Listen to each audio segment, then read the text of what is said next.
Ils seront très importants pour les salariés et pour tous les Français en général. Les masques, vous devriez pouvoir les acheter à partir d'aujourd'hui dans les grandes surfaces. Le prix des chirurgicaux est plafonné à 95 centimes, mais pas celui des masques en tissu. Et on va y revenir bien sûr à 8h15 avec la secrétaire d'État auprès du ministre de l'économie, Agnès Pannier-Runacher. Elle pourra aussi évoquer la situation financière catastrophique de la SNCF. C'est votre éclairage éco ce matin, Nicolas Barré, bonjour. Bonjour Mathieu. SNCF nous avait habitués aux pertes, mais conséquence du confinement, des emplois pourraient disparaître ?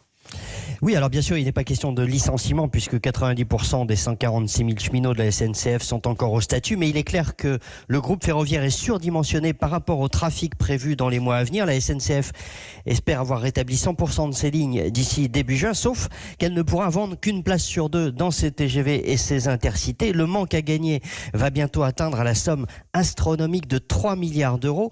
Depuis la mi-mars, pour donner un ordre de grandeur, la SNCF fait voyager en moyenne 3 000 passagers par jour dans ses TGV au lieu de 350 000 par jour en temps normal. Des pertes énormes donc et moins d'embauches.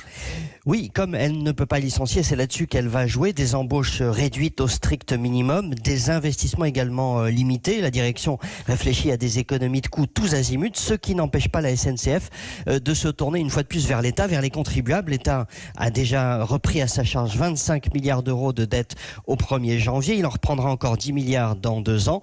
Mais un plan d'aide à plusieurs milliards, comme pour Air France ou comme pour Renault, est désormais inévitable, car sans soutien financier, la SNCF serait en cessation de paiement et ne pourrait rapidement plus verser les salaires. Nicolas Barré, directeur de la rédaction des Échos, tous les matins dans le journal de 7h d'Europe 1.